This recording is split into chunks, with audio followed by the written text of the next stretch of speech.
দর্শক দেখতে পাচ্ছেন যে আমাদের ঢাকা আরিচা মহাসড়কের মধ্যে একদম গুরুত্বপূর্ণ একটি ব্রিজ, যেটা হলো তরা ব্রিজ। এই তরা ব্রিজের যে পশ্চিমে দেখতে পাচ্ছেন, এখান দিয়ে আরিচা পাটুরিয়া ঘাট এবং আরিচা পাটুরিয়া ঘাট, এবং এটি হচ্ছে সেই ঢাকা যাওয়ার সবচেয়ে গুরুত্বপূর্ণ যে রাস্তাটি, বিশ্ব রোড।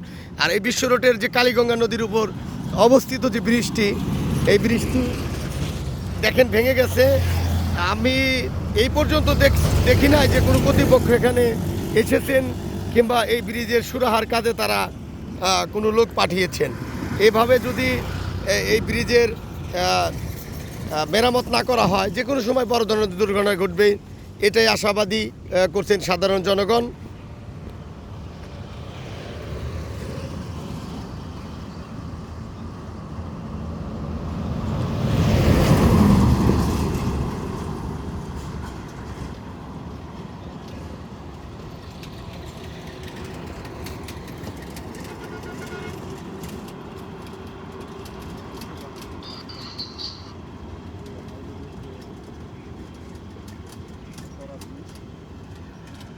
এখানে যে তরা ব্রিজের যে রেলিং,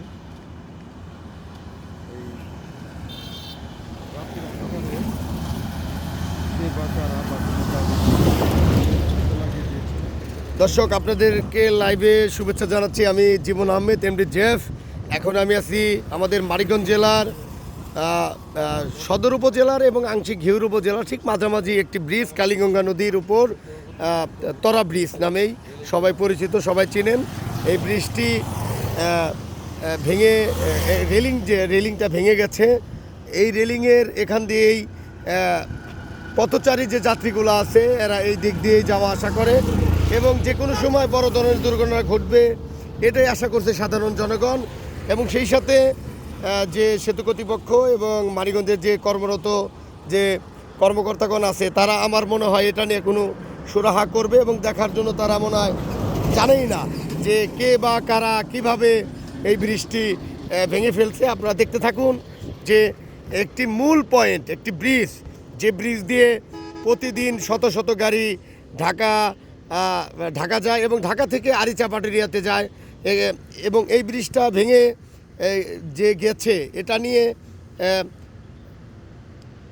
একটা সুশীল নাগরিক হিসেবে আমাদের সবার উচিত এটাকে তুলে ধরা এবং এই ব্রিজটা কে বা কারা ভেঙে ফেলছে এটা নিয়ে এখনও কোনো কর্তৃপক্ষ এখানে আসেননি, দেখেননি। এবং এখানকে এই ব্রিজ দিয়ে যায় সমস্ত পথচারীরা প্রতিনিয়ত পারাপার হন। তারা আশা করছে যে অতি শীঘ্রই যেন এই ব্রিজটির রেলিং দূরত্ব মেরামত করা হয়।